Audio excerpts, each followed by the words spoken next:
ভালো খবর।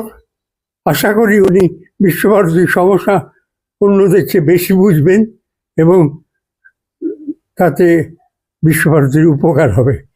তিনি তো পিএসএস এর ছাত্র ছিলেন যা শুনেছি।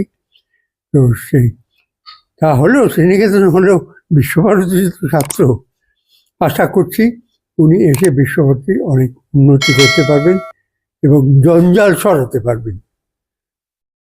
বিশ্বভারতী কৃষ্টি কালচার যে এতদিন ধরে একটু ফেরত আনার চেষ্টা অন্তত করবেন। কতখানি আশাবাদী আপনি?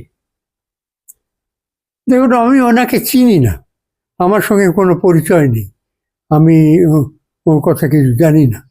তো যেহেতু এখানকার ছাত্র, সেই জন্য আশা করছি কিছুটা তো হবে।